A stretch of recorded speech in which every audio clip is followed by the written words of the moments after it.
Good evening, ladies and gentlemen. This is Jack Douglas. And this is that part of America which a certain old cowboy song refers to as the dreary Black Hills. Dreary? Don't you believe it? The truth is that the Black Hills country of South Dakota is one of the most beautiful scenic spots in all America. This is your armchair vacation and mine to the Black Hills.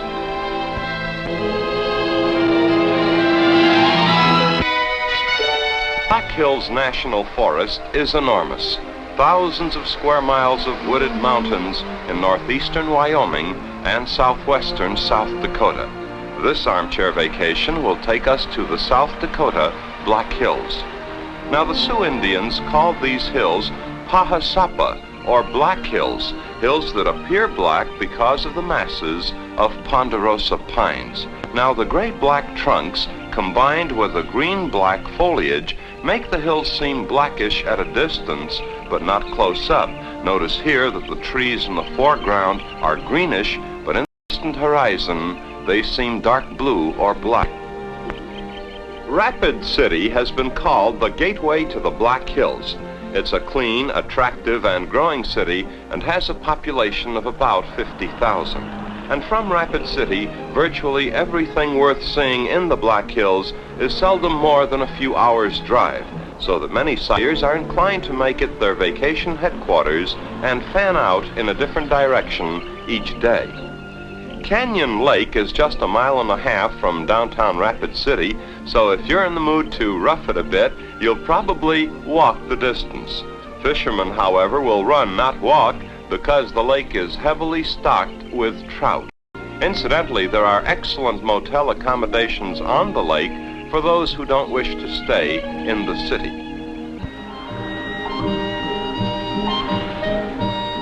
Reptile Gardens, just 2 miles south of the city, is a big tourist attraction owned by Mr. Earl Brocklesby, a man who has been fascinated by reptiles since childhood. Now, these are rare Chinese rat snakes, which Earl recently smuggled out of Hong Kong. But frankly, Earl, as far as I'm concerned, you can give them back to Hong Kong. They scare me to death.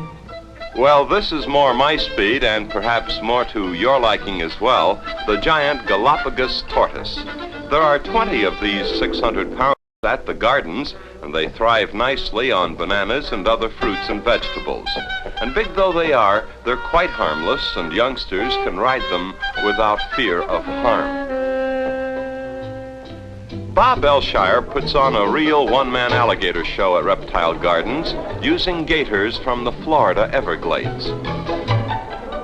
Forcing the gator's jaws open isn't too difficult for an experienced handler like Elshire, but when the gator decides enough is enough, the handler must let go at split-second notice.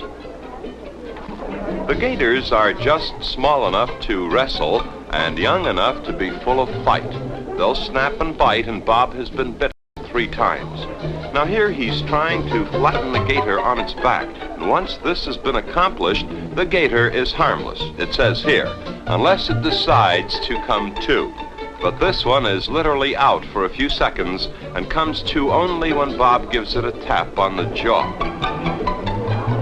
Gators, tortoises, and thousands of reptiles at Reptile Gardens near Rapid City. Also south of the city, about 10 miles from downtown, you may wish to pull up at the Horseless Carriage Museum. In addition to 100 antique cars, such as this 1910 Speedster, the museum also has exhibits of unusual watches, toys, guns, and other interesting collections. And this, of course, is the famed Stanley Steamer, vintage 1905. And by the way, did you know that in that same year, 1905, a similar model was driven at a speed of 197 miles per hour? A truly classic and a handsome car. The average family has youngsters, and certainly they shouldn't be ignored on a vacation. Well, for a starter, take them to Storybook Island, and you won't even have to leave the city limits. There are castles to walk through, rainbows to walk under, bridges to cross, and all manner of fun things to see and do. Here's what we mean.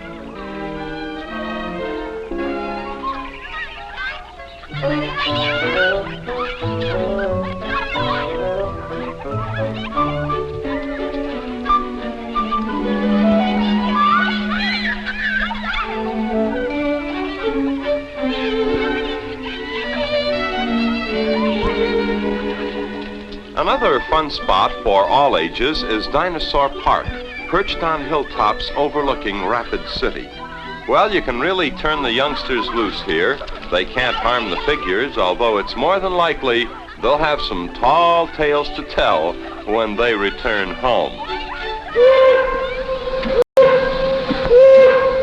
We're now at Hill City, about 25 miles southwest of Rapid City, and we're passengers on a real old-time narrow-gauge railroad.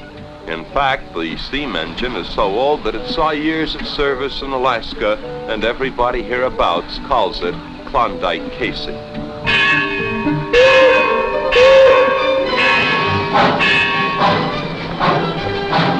From Hill City, Klondike Casey will huff and puff through the scenic countryside for a round trip of 10 miles. It's an hour and 15-minute ride, and the youngsters aren't the only ones who will be spellbound. The Black Hills Central stops at the halfway point, a clearing known as Oblivion.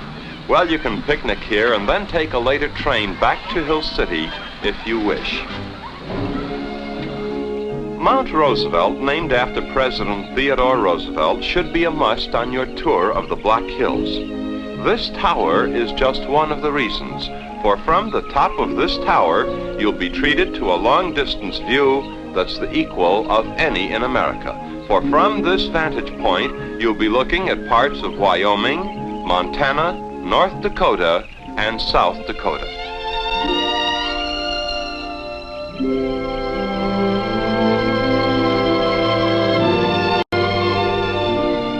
Mount Roosevelt is on the way to one of the most famous towns of the Old and New West, and this is it. This is Deadwood, South Dakota. Back in the 1870s, when the settlement was first known as Deadwood Gulch, this was a wild gold mining camp, as rough and raw as any in the West. Now, some old western towns disappoint the sightseer, but not Deadwood. Well, what's to see and do? Main Street, as a starter, is full of bargains and memories, such as the old prospector shop, a throwback to the days when gold was worth more than life itself in Deadwood Gulch.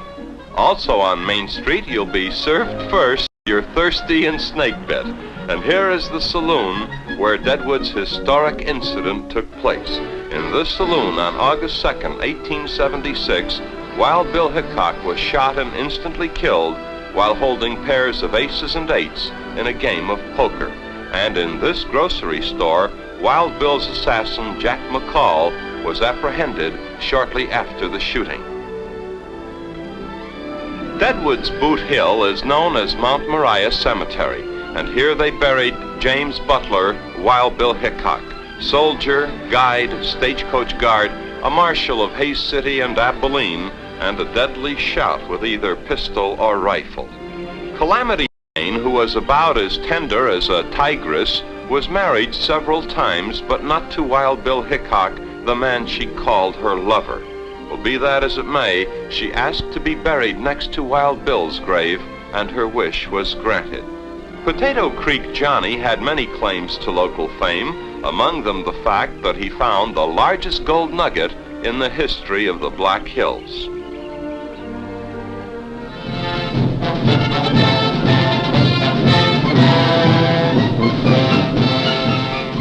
We're in the town of Belle Fourche, some 60 miles northwest of Rapid City, and this parade is the prelude to the Black Hills Roundup, the biggest rodeo or rodeo in South Dakota.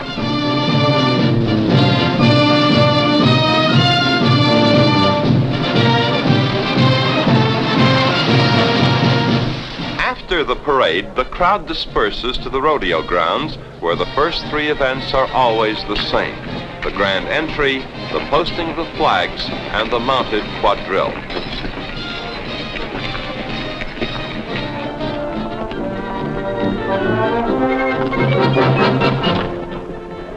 Jan Warble riding a handsome horse, White Feather.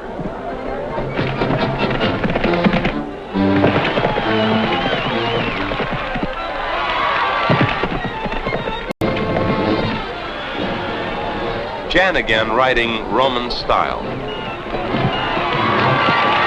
Here's Jan's husband, Jim Warble, with his version of Roman-style riding. The flag is down, and here come the Bronco Busters.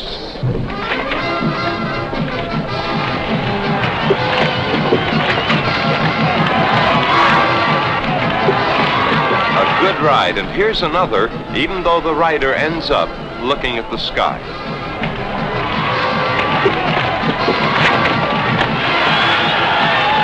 And here's another tough way to make a living, the Brahma or Brahma bull riders.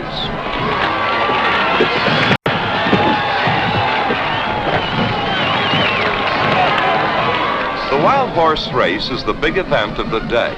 Now these are wild horses from Montana that have never been saddled or ridden. Each competing three-man team is required to saddle and ride a horse around the track.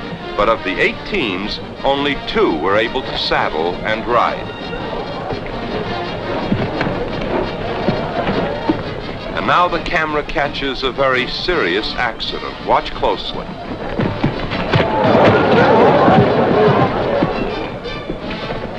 Here's one of the 2 successful riders, and here are the wild horses which, with those 2 exceptions, couldn't even be saddled.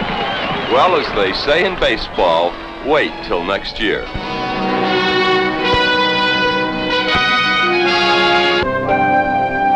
Even from a distance of 2 miles, you are awed by the most monumental sculpturing achievement of modern times. Of course, this is Mount Rushmore, and here preserved for posterity in solid granite are the Goodson Borglum heads of Washington, Jefferson, Theodore Roosevelt, and the immortal Lincoln. And here at Rushmore, something new has been added in recent years, a close-up view from the air in helicopters.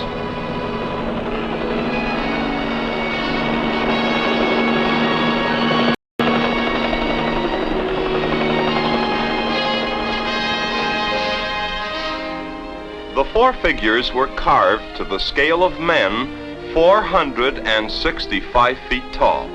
The work began in August 1927, and on and off the project would last 14 years until October of 1941. The great Borglum died 7 months before completion, but by the time of his death, only the finishing touches remained, so that Borglum did in effect see Rushmore almost as it is today. The project cost less than $1 million, and rarely has a nation received so much for so little. As you drive along Highway 87 in the Black Hills National Forest, you'll be tempted to stop, as most people do, to admire some of nature's brand of sculpture. These are the fascinating rock formations known as the Needles. The sightseers are Mr. and Mrs. Eli Leibowitz visiting America from their home in South Africa. They were most impressed, as we were, by this formation called the Cathedral. Scenes such as this are so typical when you drive through the Black Hills. Time and again, deer and elk will unexpectedly saunter across the highway to enjoy the sanctuary of these wooded glens. These are tame creatures, but not domesticated. They're not afraid of cars or people simply because they've never had reason to be afraid. So be it, always. For a closer look at more of nature's creatures, visit Custer State Park Zoo, 30 miles from Rapid City. Here you can see the timber wolf at close range and black bear, which once roamed the Black Hills but now are nearly extinct.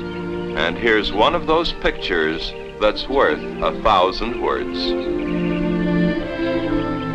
Also in Custer State Park, you'll want to stop at Stockade Lake, a paradise for boaters, swimmers, skiers, and campers. The lake is named after the Gordon Stockade nearby.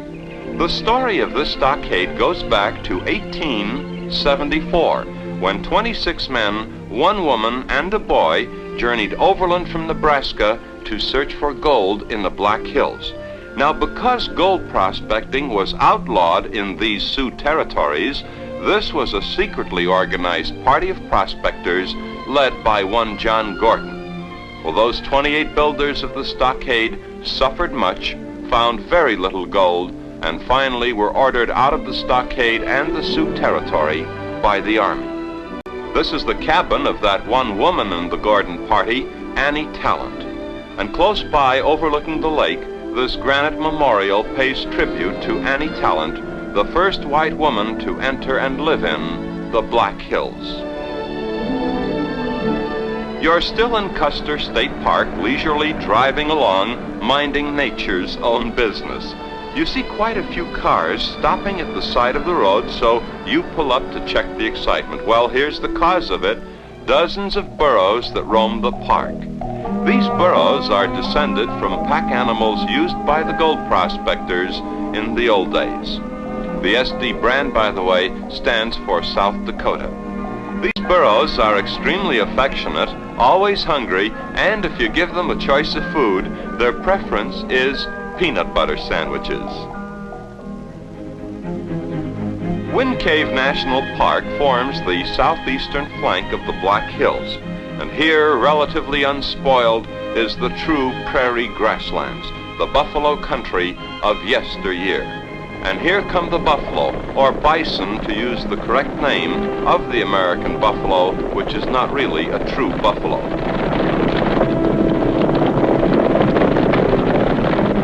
The sign reminds people that bison can be dangerous and cautions visitors to stay near the highway and their cubs. There are some 300 bison roaming the 44 square miles of Wind Cave National Park, and with a lot of care and a little bit of luck, their number can multiply. And I'm sure we all get a thrill out of seeing these magnificent American bison in their native habitat. A home where the deer and the antelope also roam, and they do at Wind Cave Park, especially the fleet-footed pronghorn antelope, which has been clocked at a running speed of 60 miles per hour.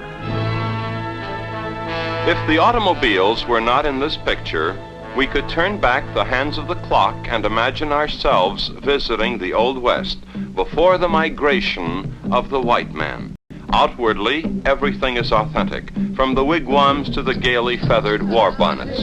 But actually, this is nothing more than a touch of the past performed in the present. The recently inaugurated Sioux Powwow at Rapid City. Right now, this powwow is almost unknown, a small event, and most of the spectators are relatives and friends of the dancers, all of them 100% Indian. But as the years pass, this ceremonial powwow is certain to become well known, and perhaps someday it'll enjoy the same size and popularity as our Mardi Gras or the Pendleton Roundup. For these are the dances and the drum beats that preceded the Pilgrims, and Americans are sentimentally addicted to their heritage. If there is one person you should meet when you visit the Black Hills, this is the man. His name is Korshak Julkovsky.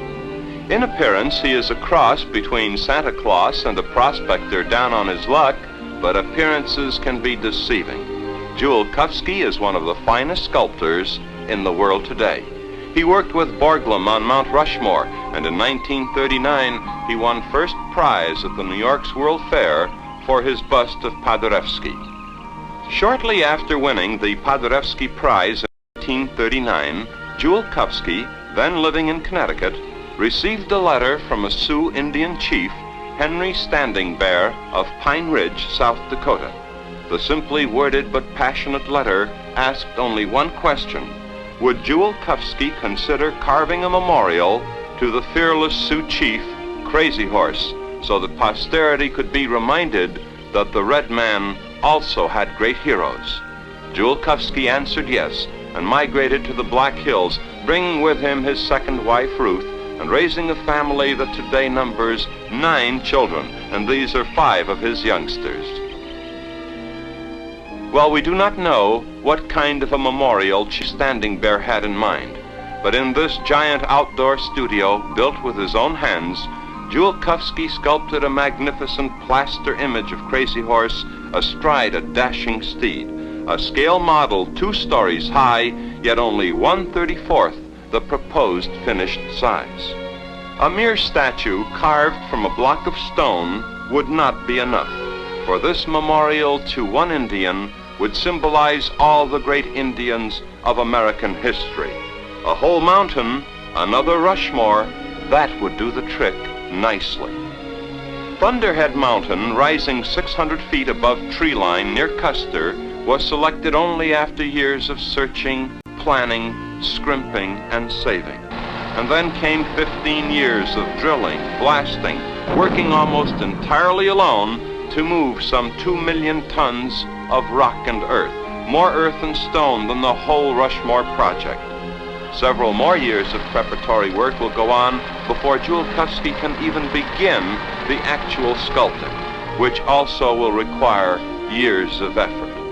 But if and when the Crazy Horse Memorial is completed, it will look like this: 641 feet long and 563 feet high, the most colossal sculpture in mankind's history.